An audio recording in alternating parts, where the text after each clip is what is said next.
Los Angeles में क्यों भड़की हिंसा।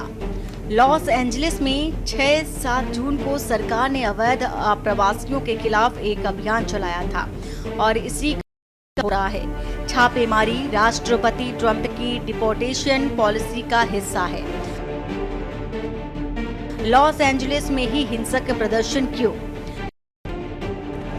लॉस एंजलिस न्यूयॉर्क के बाद अमेरिका का दूसरा सबसे बड़ा शहर है। यह शहर बीते 4 दिनों से प्रदर्शन और हिंसा की आग में झुलस रहा है। वे ही युद्ध जैसे हालात नजर आ रहे हैं। हजारों की संख्या में प्रदर्शन करते प्रदर्शनकारी सेल्फ ड्राइविंग कारों में आग लगाते उपद्रवी और उन्हें सड़कों से भगाते सैनिकों की तस्वीरें और वीडियो सोशल मीडिया पर जमकर वायरल हो रहे हैं। लेकिन सवाल है कि ट्रंप प्रशासन के विरोध में भीड़ सड़कों पर क्यों निकल आई। ये हिंसक प्रदर्शन लॉस एंजल्स में क्यों हो रहा है। लॉस एंजल्स में पहले कब भड़की थी हिंसा। 1992 लॉस एंजल्स दंगे, जिन्हें दक्षिण मध्य दंगे, डॉटनी किंग दंगे या 1992 लॉस एंजल्स विद्रोह भी कहा जाता है।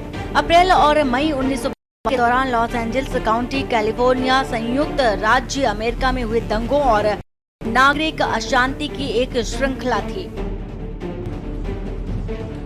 बता दें कि अमेरिका के कैलिफोर्निया राज्य के लॉस एंजल्स में अवैध प्रवासियों को बाहर निकालने की सरकारी इमिग्रेशन पॉलिसी के खिलाफ हिंसक प्रदर्शन हो रहे हैं। हिंसा में कई मौतें भी हो चुकी हैं, जो हालात को बखूबी बयां कर रही है।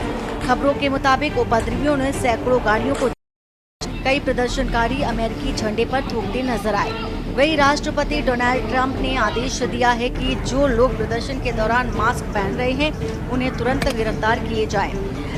बता दें कि प्रदर्शनकारी मास्क पहनकर सड़कों पर उतर रहे हैं ताकि वे सुरक्षा कैमरों से बच सके। नेशनल गार्ड की तैनाती की जरूरत क्यों। वही राष्ट्रपति डोनाल्ड ट्रंप ने लॉस एंजल्स में हालात को काबू करने के लिए 2000 नेशनल गार्ड्स को भेजा है। हालांकि कैलिफोर्निया के गवर्नर और लॉस एंजल्स के मेयर ने नेशनल गार्ड भेजने का विरोध किया। बताया जा रहा है कि यह पहला मौका है जब किसी राज्य में नेशनल गार्ड को बिना गवर्नर की अनुमति के भेजा गया। बता दें कि ट्रंप की डिपोर्टेशन पॉलिसी के तहत ICE को हर दिन बिना दस्तावेज वाले 3000 अप्रवासियों को रिकॉर्ड संख्या में गिरफ्तार और डिपोर्ट करने का लक्ष्य है। छापेमारी की एक वजह कुछ व्यापारियों का फर्जी दस्तावेजों का इस्तेमाल करना भी है। अधिकारियों के मुताबिक हर दिन करीब 1600 अवैध प्रवासियों को पकड़ा जा रहा है। दरअसल होमलैंड सिक्योरिटी विभाग ने दावा किया है कि 1000 प्रदर्शनकारियों ने एक फेडरल ऑफिस को घेरकर ICE अधिकारियों पर हमला किया। इन प्रदर्शनकारियों में मुख्य तौर से अप्रवासी संगठन और समुदाय के समर्थक, स्थानीय निवासी और अप्रवासी अधिकारियों के लिए काम करने वाले संगठन जैसे coalition for human immigrant rights और national day labour organisations network की सदस्य हैं। लॉस एंजल्स में आबादी का आंकड़ा। कैलिफोर्निया के शहर की कुल आबादी 38 लाख के आसपास, जिसमें से 13 लाख से ज्यादा अवैध अप्रवासी हैं। 48.6% लोग लैटिनो और हिस्पैनिक हैं। लॉस एंजल्स सरकार के मुताबिक शहर में हर 3 में से 1 शख्स इमिग्रेंट है। अवैध अप्रवासियों की बढ़ती आबादी की वजह से पिछले साल नवंबर में लॉस एंजल्स को सैंक्चुरी सिटी घोषित किया गया। लॉस एंजल्स अवैध प्रवासियों का हब। फिलहाल अहम सवाल है कि ट्रंप ने अवैध प्रवासियों पर छापेमारी के आदेश लॉस एंजल्स में ही क्यों दिए।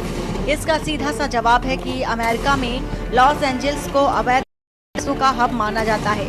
लैटिन और हिस्पैनिक बड़ी संख्या में यहाँ रहते हैं। यहाँ की एक बड़ी आबादी हिस्पैनिक, मध्य और दक्षिण अमेरिकी देशों के लोग हैं। बता दें कि राष्ट्रपति डोनाल्ड ट्रंप के प्रशासन में इमिग्रेशन मामलों में छापे बढ़ गए हैं।